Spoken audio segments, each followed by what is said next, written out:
Hey there, buddies. Thanks for joining me for volume 36 of Furberries Fables. If you enjoy it, please help my channel out by leaving a like and a comment down below.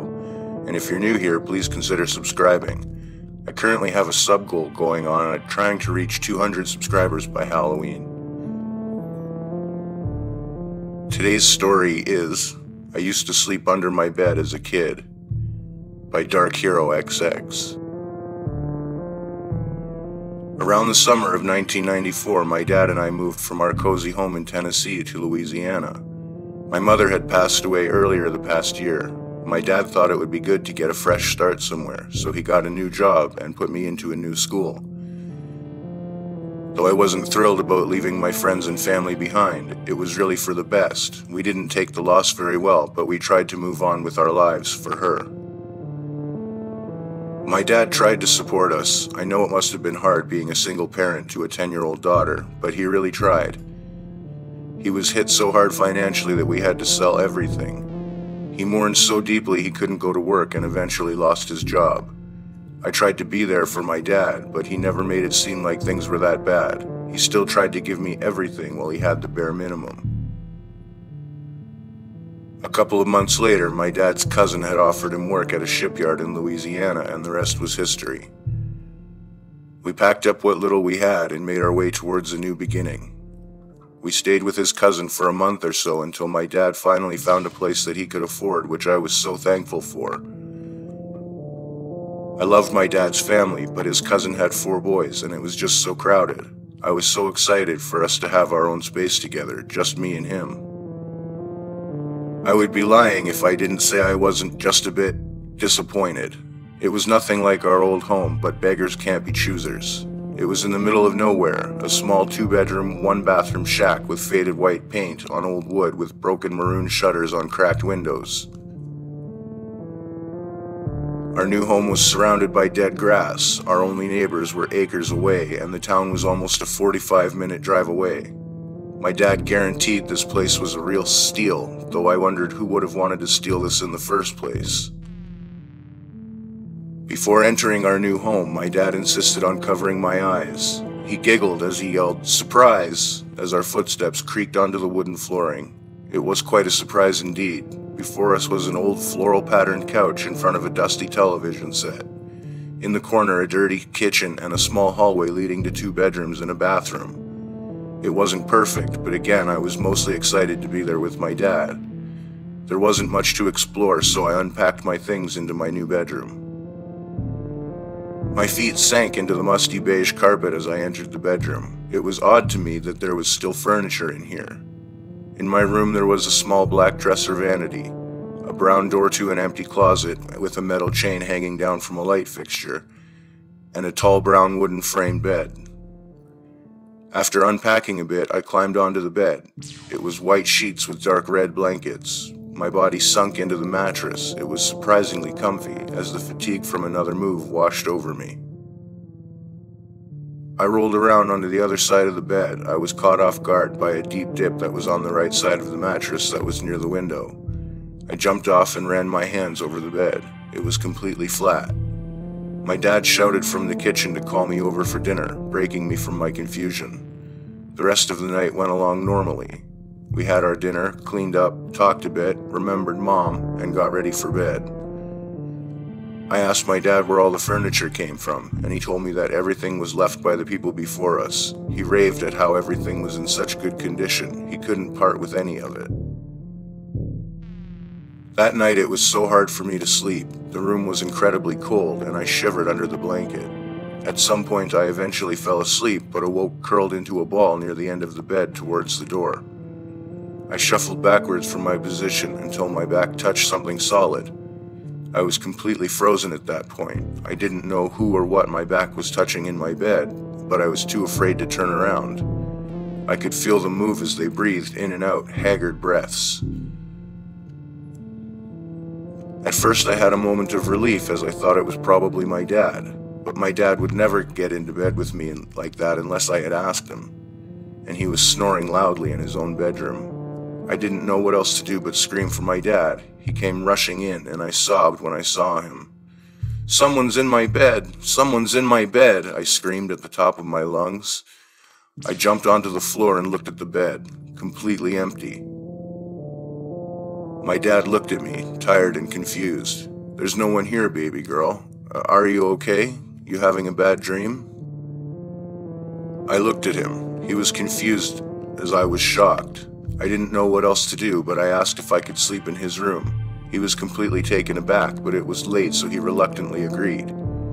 Morning came and we talked about what happened the night before, but I didn't know either. My dad brushed it off as a simple nightmare, but the memory of the cold I felt on my back and the deep, heavy breathing were stuck in my head. The rest of the day came and went as we cleaned and ran errands. Night came and we were both exhausted after dinner, so my dad suggested we go to bed early for another rough day. My dad went into my bed. He had never done so before, and I know I was 10 at the time, but it's still embarrassing to have him check for monsters in my room.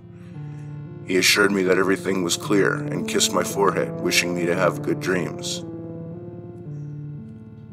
I was so tired from everything we did that day I almost instantly fell asleep. It was probably only a couple of hours later when I awoke to the sound of that labored breathing beside me. It was a deep, almost gurgling inhale with a sickening crack as it exhaled. My back was touching what I think was a bare arm, and through my pajamas it felt like my skin was going to freeze off. I felt the bed shift as the unknown body turned towards me. The horrific breathing was a blast of icy air onto the nape of my neck. I wanted to scream for my dad so badly, but I was frozen with fear. I was so afraid that I just felt dizzy and disoriented. I kept telling myself in my mind that it was just a dream, that it was all just a horrible nightmare, until I felt a stiff, cold hand tightly squeeze my right shoulder. It was just so cold I felt my skin burn, and I finally let out a blood-curdling scream. I bolted towards the door. My body slammed into the wall, and I darted towards my dad's bedroom. He awoke to find me sobbing at the foot of his bed. He pulled me into a tight hug and assured me that everything was okay. I didn't know what to do, but my dad especially was forced into that horrible circumstance. As an adult, I can't imagine how my dad must have felt. With the death of my mother and my freakouts at night, I don't know how my dad kept it together. These terrors came to me almost every night, and my dad tried so hard to get me help. He got me a counselor with what little money he had, and he stayed up late some nights to make sure I was okay. Thankfully, my bed frame was tall, so I eventually started to sleep underneath my bed. It didn't fix the issue, though. At night, I would feel the mattress sink above me as I lay underneath the bed. The breathing was getting worse and worse. I had no idea what it was, and I was too afraid to confront it. I was losing so much sleep that when I finally went back to school, I would find any moment I could to be asleep. My dad got into a lot of trouble for me doing that, though. I cried every night to sleep, causing my dad so much heartache, but things eventually got worse as one day my dad told me that he had to start third shifts due to staffing.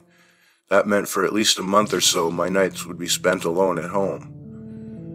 I was depressed. I dreaded the moment until the night it finally came. My dad was so worried about leaving me home alone like that, but I showed a brave face to him. He left at 11 p.m., so I stayed up that night until he was gone and ran into his bedroom, locking the door behind me. Maybe if I wasn't in that bed, things would be better. Perhaps my nightmares would fade away like the dreams they were. I went to sleep in the comfort of my father's bed until I woke up a couple of hours later to the sound of banging coming from the door. No, please, I begged, for the nightmare to go away, but the sound of its breathing and the banging answered my cries. I crawled underneath my dad's bed and curled myself into a ball, trying to make myself smaller and smaller. The banging eventually stopped, but the breathing remained. I held my breath as I hoped for the nightmare to just fade away, until I heard the click of the lock on the door. I couldn't believe this was happening. I slowly turned so I could see the door from my hiding spot. I finally saw something. A pair of sickly pale feet were shuffling towards my spot in the darkness. I put my hand over my mouth to prevent a scream from escaping. The feet slowly crept closer towards me. I just prayed that my dad would come back. The breathing was more horrific this time. It sounded so sick as it moved through the bedroom towards my hiding spot. It finally made it towards the foot of the bed, and I heard the sound of something breaking. Its limbs cracked as it began to crouch onto its hands and knees. That's when its head began to peek underneath the bed, and I finally saw its face. It was my mom. Rather, it looked like my mom. All the features were there. Her medium-length blonde hair, her blue eyes, a button-like nose. She was once tan and flush with color, but that was replaced with the deathly pale complexion. Her hair was ragged and thinning, her teeth blackened, and her eyes were scarlet and jutted out of their sockets. As she started to crawl underneath the bed, every joint was rigid and snapped as she moved. Her neck was bent, broken, as I last remembered her. A couple of years before my mother was diagnosed with pulmonary fibrosis, a terminal disease that scars and thickens the lungs, making it harder and harder to breathe. My mother was bedridden, and while my dad was at work, she couldn't take the pain anymore. I was with her when she passed. I still remember it to this day. She looked at me with sorrowful tears filling her eyes, and she apologized. "I'm so sorry, baby. I'm so sorry. Everything just hurts so much," my mom cried. But every breath she struggled to get the words out. "I promise I'll always be there for you. Okay, baby?" I nodded at her. I was still so young that I didn't know what was going on. I watched my mother as she used all of her strength to lift herself up, climb the chair she had grabbed from the dining room, and stick her head through the little lasso she had made. She blew me a kiss as her body suddenly dropped, and she was suspended by the rope. My dad had returned home to a horrific scene a few hours later. "I'm sorry," the voice croaked as she began to crawl underneath my dad's bed to get to me. I screamed and pushed myself deeper and deeper into my hiding spot until my back hit the wall. Her hands were stretching towards me, her nails were broken and bloodied, and the joints of her fingers snapped as they moved. She finally made it to me, and placed both cracking hands onto my face. The cold from her body was burning my face. She opened her lips to show a disgusting toothy smile, and she began to choke as white foam poured from her mouth. I cried and cried for my daddy to come and save me. I prayed for what felt like hours until I finally heard my dad rush into the house. I blinked, and of course my mother was gone. He came in and shouted my name desperately, and I warily revealed myself. He saw the state I was in. It must have looked the same as that day a couple years before. He pulled me into a tight hug and tried his best to make it better. After that night, there was some sort of shift. It was very inconsistent, but she wasn't coming to me every night, but she still came. She would come to me randomly and fill my nights with horror, even to this day. Even to this day, I fight the urge to crawl underneath my bed at night looking for rescue. It still frightens me when she appears, but I don't want to call an exorcist or something to get rid of her. I don't know why she does this, maybe to keep her promise of being here for me, perhaps? No one knows, but maybe, just maybe, I can ask her myself. I've been having issues breathing lately, so I decided to get checked out. The diagnosis is pulmonary fibrosis, just like her. Just like my mom.